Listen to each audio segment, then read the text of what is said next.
Good afternoon, everyone. David Dubine here. Thank you for spending your valuable time with the Adapt 2030 channel. Rivers running dry in Italy, drought stones USA. Amazon tells sellers ditch Mylar bags. No more Mylar bags, can't store your food.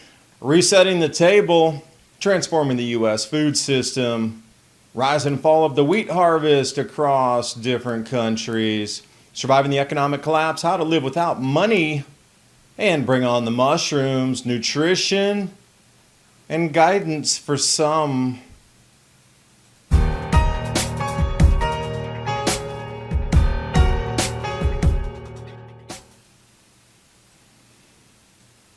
And we know these drought stones, Europe fame on the Danube River, but how about one in the United States? Dington Rock, right on the Taunton River in Massachusetts. Petroglyphs, unknown writing, and pyramids, of course. Here's the script. Can you decipher this? Looks like it might be something out of India, the stylized version, but this was from 1680. Any mystery solvers out there? This is definitely a thing, these drought stones. You know, once they had the extreme levels of water that had dried up and rivers had created famines, these large rocks exposed, they would carve messages on them. Here we are again in the U.S. Is this a common thing across all nationalities and all societies going back into unknown periods of history? Because they don't even know when this was carved.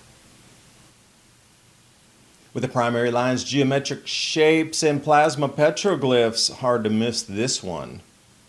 Now we know that courses of rivers were different at different times within the last several hundred years as we started dam works and earthen projects, rediverting rivers. This one has actually been moved from the original spot on the river. And the reason I'm talking about rivers here, drought, Italy warning of a third farm production risk besides the farm inputs not being available. Look how dry that river is. If there was a drought stone there, it would be visible. Again, I'll point you to the Danube River in the past to take a look at those drought stones. But drought means little food being grown, and this was off a Zero Hedge article here talking about satellite imagery of crops being grown in certain nations, projected rise and fall of the wheat harvest in select countries, Russia, China. See, the China thing makes no sense to me because a few months back they cut their wheat harvest early for fodder. So Chinese numbers always in question. Canadian production. The USDA says something different than that in terms of durum wheat. So when you are looking at these overall wheat, okay, there's different classes of wheat, different classifications of wheat. You got soft white, hard red winter, durum. So they didn't really split it out that cleanly because, yeah, Canada overall could have been, but if you're taking a look at North Dakota here in the U.S., nothing. So just going across the border where the major durum wheat production areas are, I can't imagine that a line across and you step 20 feet that way and you're in Canada is really going to make much of a difference in the poor growing conditions of durum wheat. And this is why Bloomberg doing the survey, consumers say recession's already here. This is the misery index for the UK, the US, and the Eurozone in general. Now, if we jump back to just a little bit over 2020, obviously, during the vid, a lot of people didn't know what was happening. It was an unknown. Society bent and morphed during that time. But if we take into consideration regular economic conditions, we need to go back to 2011 and 12. And again, that was a price spike in food as well with commodities. But then the financial crisis from 2009 leading into 2010, we'll see those spikes. And it sure looks like we are at or above those levels, but not as high as 2020. Food for thought on that. Jamie Dimon, CEO of JP Morgan, warning economic hurricane. The worst is yet to come for Americans. Larry Summers forecast recession ahead, millions of layoffs, big tech companies like Tesla slashing 10% of the workforce, Morgan Stanley, Goldman Sachs warning market another 20% to fall. Recession, Bloomberg Intelligence forecasting $2,500 gold by the end of the year. Wells Fargo sees gold hitting record highs in 2022. Long-term forecast, gold above 5,000. That's an economic collapse. Call the Patriot Gold Group today before it's too late.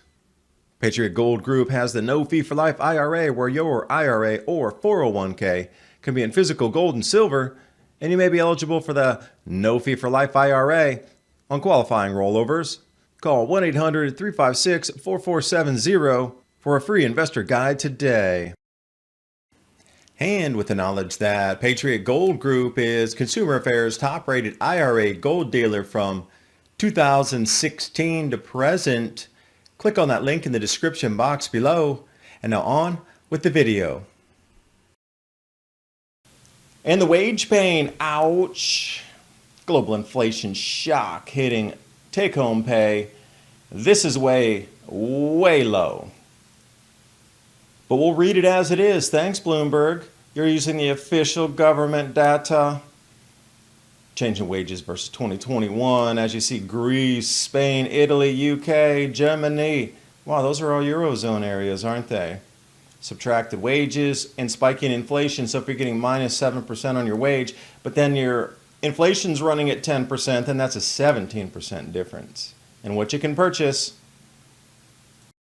But don't worry, Klaus has it figured out. You'll own nothing and be happy, so don't even worry about the money. It's all taken care of. WEF, shelling it out, 5-star style. Which brings me to resetting the table, the cabal. You have to dive back into July 28, 2020, a couple of years ago. Reset the table, the meeting, the moment to transform the U.S. food system. Lo and behold, it's been transformed. That is amazing. Who had the foresight? Or was it planned? Is the question. Describes how the full food supply pipeline is going to be seized and changed under the guise of fairness and environmental protection, ESG. Which brings me to a different type of food source. Now, I know all these mushrooms aren't edible, but think about mushroom logs with the plugs that are already inoculated. You know, this is a great way to get some different nutrition in your body. You can dry them, you can store them, but a lot of times through history and civilization, they've been used in other means to allow us to glimpse into different dimensional realities. Your choice, A or B. But if you do want to store them after you dry them, I'm sorry you're not going to be able to go to Amazon to buy Mylar bags after August 5th. Due to regulatory requirements, all Mylar bags that are not clear, like this one here is not clear, that's a storage bag for food, or single colors must be removed. So if that was red or blue or green or yellow, bye-bye. And yes, I am referencing these food storage bags that you would put your oxygen absorber in, because everywhere you go across the net, if you put in Mylar bags, it's always about long-term storable foods. And digging further into the article, the whole reason Amazon is ditching the Mylar bags is because some authorities somewhere said they're using Mylar bags to escape detection by dogs when they're shipping whatever in the mail. Fill in the blank. Smell-proof bags. Once you seal it, dogs can't smell it. Well, a lot of people do store herbs in there and food. So they're saying it's a store and conceal illegal items. And the official announcement from Amazon here, policy update affecting Mylar bag listings. You'll have to dig further into the notice before they even go into some of these illicit substances. Now see, this is such a sliver of a sliver of a sliver. I would bet that is like 1/10 of 1/100th of 1% of all Mylar bags in the world are used to conceal illicit substances so dogs don't smell them. I'm really going to go to like 1,000th of 1% of any use of a Mylar bag for that. But the entire Mylar bag is being, the spectrum removed from Amazon. That is a direct removal of your ability to store food. Relating right back to everything we're seeing with supply chains and control of the food supply, the pipeline from the farm, through the farm gate, out to the processors, into the supermarkets. If you buy it in bulk, you're not going to be able to store it now. Etch another thing off so you can't prepare. This is direct. This is so obvious. You can't not see this now. Thanks, Amazon. So let's talk about preparedness for a second. Think about water first. And I'll say that too. Does anybody have totes or 55-gallon drums? Because as the economy gets weirder, those types of plastics and food grade drums, if you're going to store something, that's going to disappear. And totes, those are going to disappear too. But you can survive far longer without food than you can water. So that is a super integral part to think about, food and water. But I think it's 3 days for water and 3 weeks for food.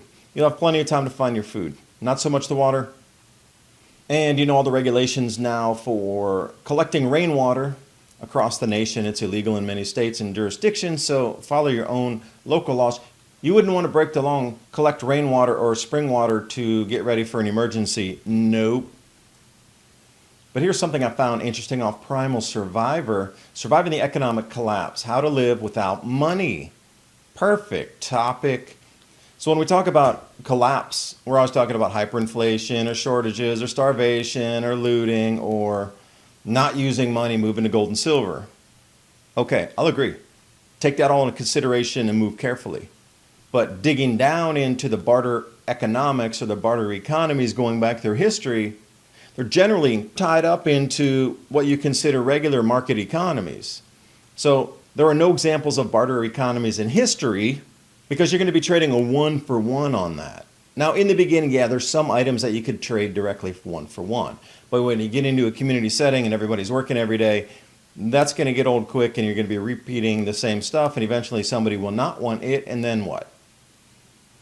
So what the article goes into, which I find really interesting, the money-based economy which we live in now, that's going to shift very quickly, September, October. The barter economy, black market, is also going to go in tandem. As one collapses, the other will emerge for a very short time because those trying to on-sell it will going to want some sort of tradable money, gold, silver, or other hard items. But if you're going to be growing food and doing daily tasks, that's not really a barterable. They call it gift economy, and I encourage everybody to look into this. Locally based, strong sense of community, everybody's relying on everybody else to help each other. And all these skills combined to be as self-sufficient as possible. Now we're going back to the old ways here. But here's the requirements for a gift economy. Well, it might seem impossible in today's world. Yes, today's world, but we've seen that shift how many times where you thought it was impossible. Small communities and families can work together, contingent on one aspect. And there's 3 that you can read through. I've linked everything below. Everyone's productive. For this type of economy to work, you're not expecting something in trade. It's the work of all that provides for all. Everyone has to work continuously, focusing on being as productive as possible. Because with everybody helping, there's always going to be more production. Even if it's something you might not need, it being produced will allow others to then produce something that you will need.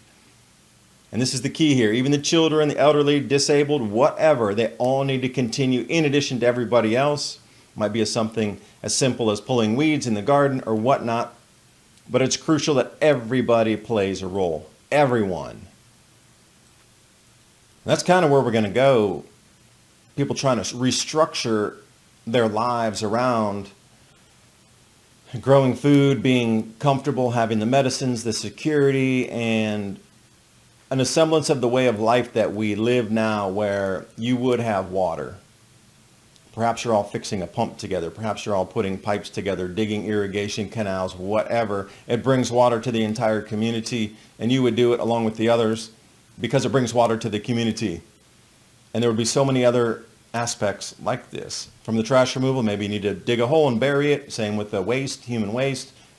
Biogas digester, you can build that. I saw those in Nepal. Simple concrete, some stones, a circle ring, right dimensions, and then you get outflow. So whatever it is that this would involve, it really takes us a step back to, I wouldn't say prehistory, but I would say prior to 3000 BC, right around the 5,000 year ago kind of time frame. Mesopotamia, a little bit before that, before there was established societies. People did work together. They hunted, they gathered. They worked together for everything they all needed because they all survived by working together. And this is what this describes. So I encourage you to look into that. Appreciate you watching the video. Now, one thing, storable foods. My Patriot Supply and Adapt 2030, the 3-month emergency food supply. Save $150. That link's in the description box below. Helps me do more research to bring you stories just like this so we can protect ourselves. Because if you're more prepared, it's going to be better for me and it's going to be better for everybody. Because if everybody's more prepared, we're all going to get through this better. It's a simple concept. People ask me why I do what I do. Because if you're more ready, my life and everybody else's lives are going to be easier. It boils down to simply that. And it rolls right back into the gift economy, which I find so interesting. So do a little research this weekend. Go get some storable foods, seeds, tools, these sort of things. And I wish you the best in your preps. It's getting close fast. A couple more months. September middle is where we go, and the economy starts to behave differently, and at that point you're just not going to have the economy that you think you do to run credit cards to buy stuff. We'll leave it there for now. Thanks for watching, and I'll see you next time.